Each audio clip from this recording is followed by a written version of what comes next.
Welcome back dito sa channel natin. Andito ulit tayo sa Makati City. Magbibigay tayo ng latest updates sa iba't ibang mga developments na ginagawa dito.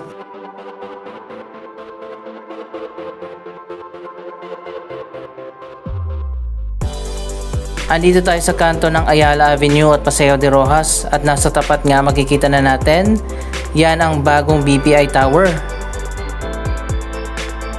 Isang world-class office building ang tinatayo dyan na magiging headquarters ng BPI. Sa ngayon kasalukuyan na tinatayo ang mga bagong headquarters ng BDO, BPI at Metrobank. Lahat yan ay tinatayo dito sa Makati City.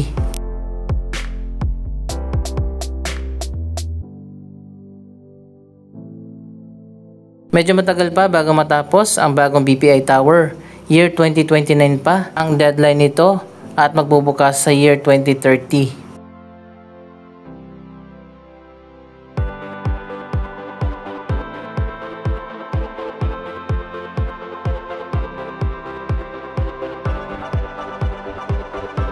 Tingnan naman natin ang latest na update sa renovation ng Paseo de Rojas Underpass.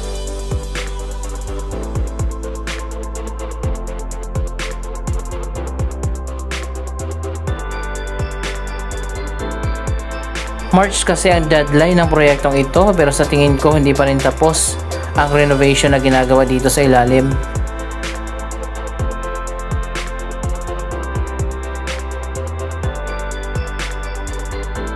May bago na mga tiles pero hindi pa tapos lahat.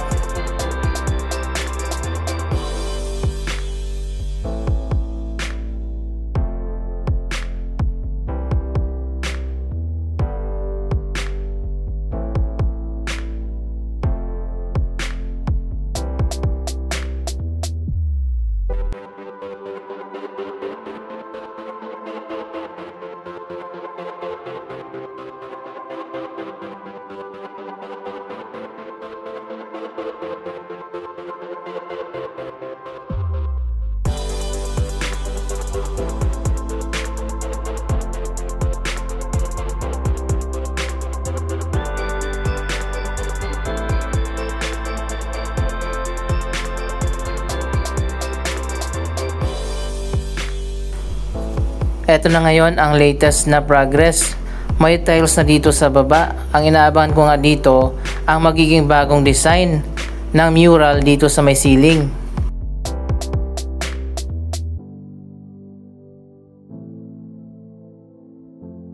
Kung maalala nyo, napakaganda ng mural dito sa ceiling ng Paseo de Rojas Underpass.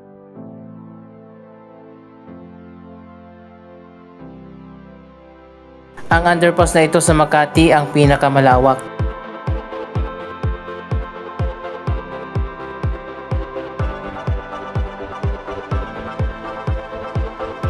Anyway, balikan na lang ulit natin ito sa mga susunod na linggo.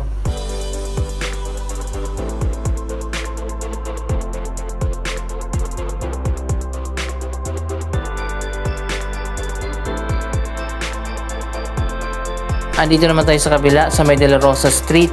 Ongoing pa rin sa ngayon ang demolition sa De La Rosa Car Park 2 building.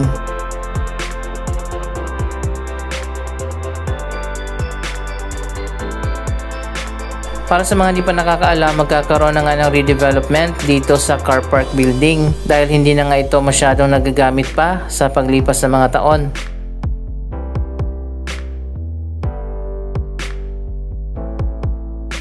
Ayon pa sa master plan, magiging bagong park ang area na ito at magkakaroon din ng mga commercial areas.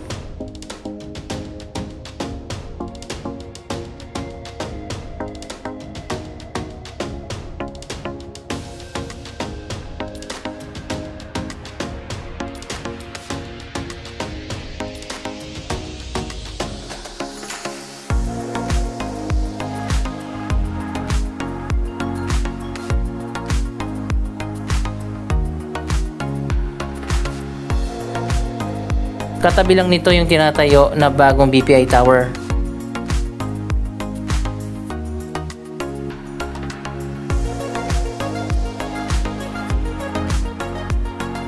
So ayun guys, dito lang yung BPI Tower at magko-complement nga yung bagong park kapag natapos na ang proyektong ito.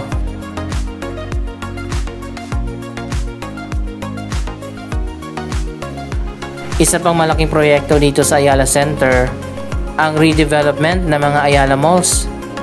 13 billion pesos ang inilaan ng Ayala Land para sa redevelopment at renovation ng ilang mga flagship malls. Dito nakatayo noon ang Greenbelt 1 na ngayon ay demolished na. Katayuan ito na mas bago at modern na Greenbelt 1 Mall.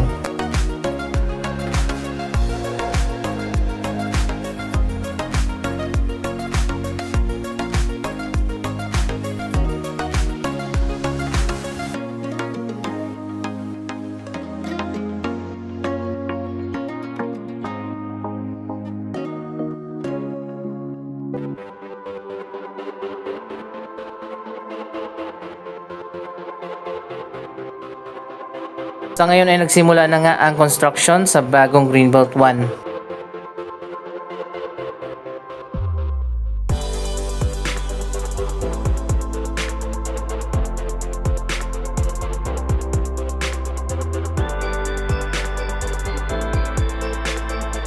Napakalawak pala ng area nito.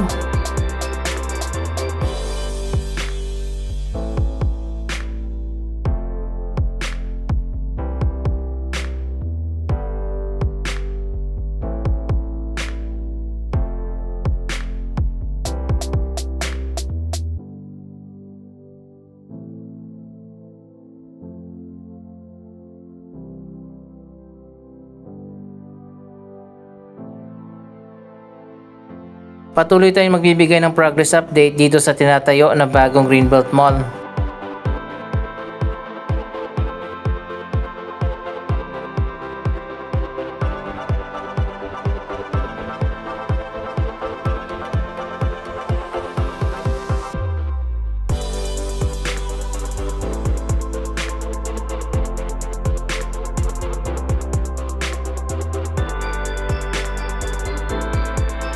Kasama din sa major redevelopment ng Ayala Center, ang renovation naman ng Greenbelt 2, Greenbelt 5, at renovation din ng Glorieta 1, 2, and 3.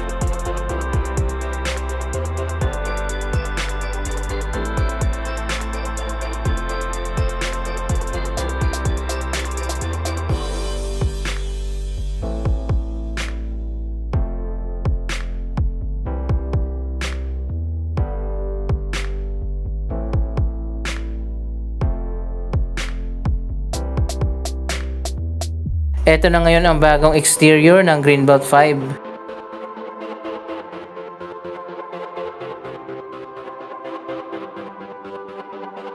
Minor renovation lang yung ginawa dito, pati na dyan sa loob.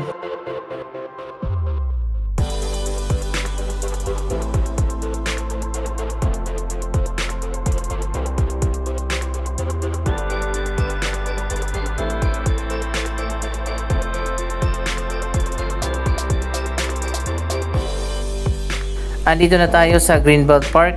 Siguro ang gagawin nila, yung bagong Greenbelt 1 magkakaroon na ng chapel. Sobrang liit kasi ng chapel dito sa gitna ng park.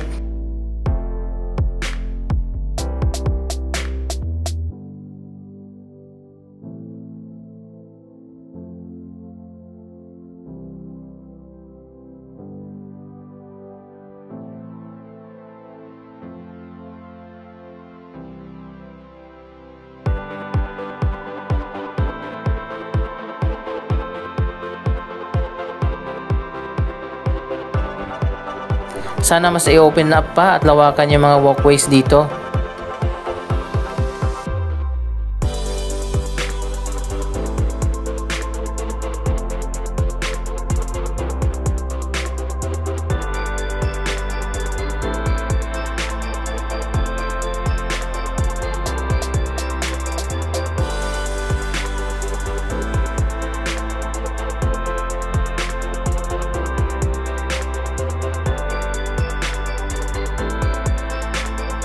Hindi kasama sa major renovation ang Greenbelt 3 and 4.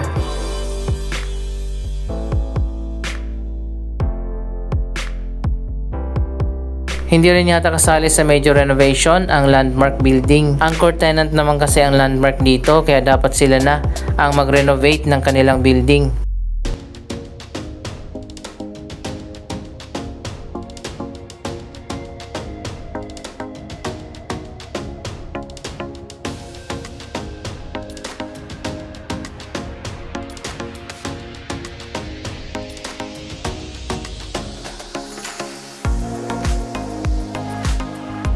Tawid naman tayo dito sa kabila sa Glorieta 3.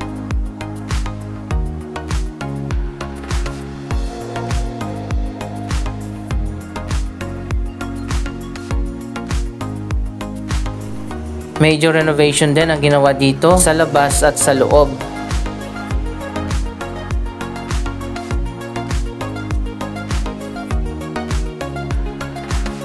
Abangan din natin ang mas pinaganda na mga malls dito sa Glorieta. Kasama din sa renovation ang park na ito.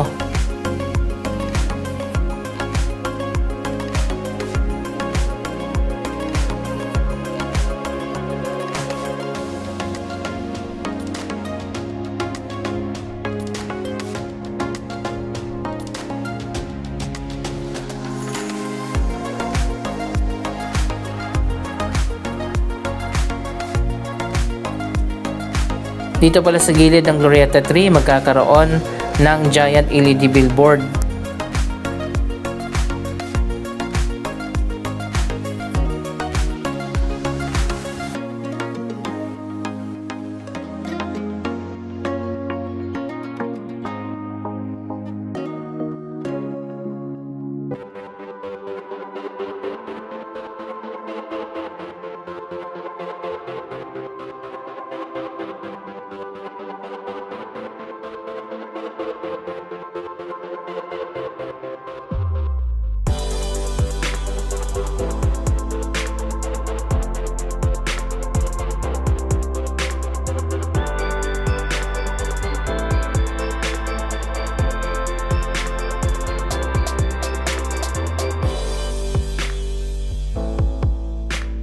Abangan natin ang mas pinagandang Glorieta 1, 2 at 3.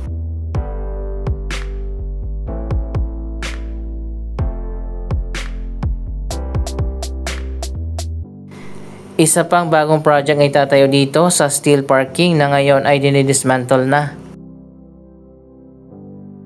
Napaka-prime ng location nitong parking, kaya naman abangan natin kung anong project ang itatayo dito ng Ayala.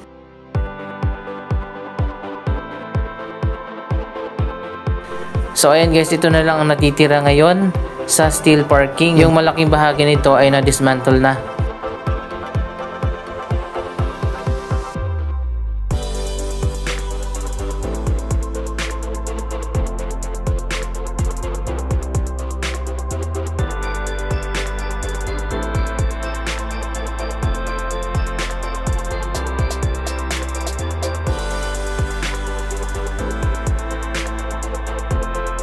Dito sa side na to ng Glorieta 3, malapit nang matapos ang renovation.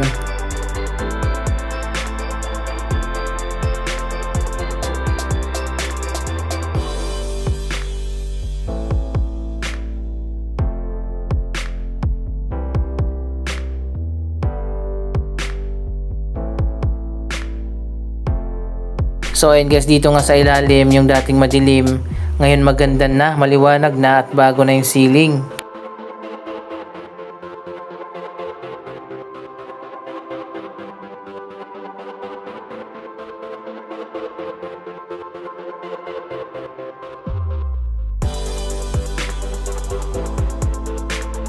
Mas pinaganda na ngayon itong driveway.